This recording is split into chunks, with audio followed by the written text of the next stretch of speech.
உங்க வயசு 45. இன்னும் நீங்க எந்தவித இன்வெஸ்ட்மெண்ட்டும் ஸ்டார்ட் பண்ணல.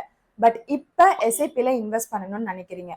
அதுவும் இன்னும் ஒரு 10 வருஷத்துல 5 கோடி கார்பஸை நீங்க கிரியேட் பண்ணணும்னு நினைக்கிறீங்க அப்படின்னா, நீங்க மாசம் 2,12,000 எஸ்ஐபில இன்வெஸ்ட் பண்ணீங்க அப்படின்னா, உங்க 55 வயசுல நீங்க 5 கோடி கார்பஸை கிரியேட் பண்ணிட முடியும். இதுவே உங்க வயசு 40 இருந்தா நீங்க மாசம் எஸ்ஐபில 98,000 இன்வெஸ்ட் பண்ணணும். உங்க வயசு 30 இருந்துச்சுன்னா நீங்க மாசம் 25,000 எஸ்ஐபில இன்வெஸ்ட் பண்ணாலே நீங்க 5 crore கார்பஸை கிரியேட் பண்ணிடலாம். இதுவே உங்க வயசு 25 இருந்ததுன்னா நீங்க மாசம் 13,300 இன்வெஸ்ட் பண்ணாலே ஈஸியா உங்களால 5 கோடி ரூபாய் கார்பஸை கிரியேட் பண்ணிட முடியும். இந்த 5 crore கார்பஸ் கிரியேட் பண்றதுக்கு நீங்க ஒரே ஒரு ஃபண்ட்ல மட்டும் இன்வெஸ்ட் பண்ணக்கூடாது. உங்க கோல், டைம், ரிஸ்க பொறுத்து நீங்க ஃபண்டை சூஸ் பண்ணணும். உங்களுக்கு ஃபண்ட் பத்தின டீடைல்ஸ் வேணும் அப்படின்னா கமெண்ட்ல ஃபண்ட்னு டைப் பண்ணுங்க.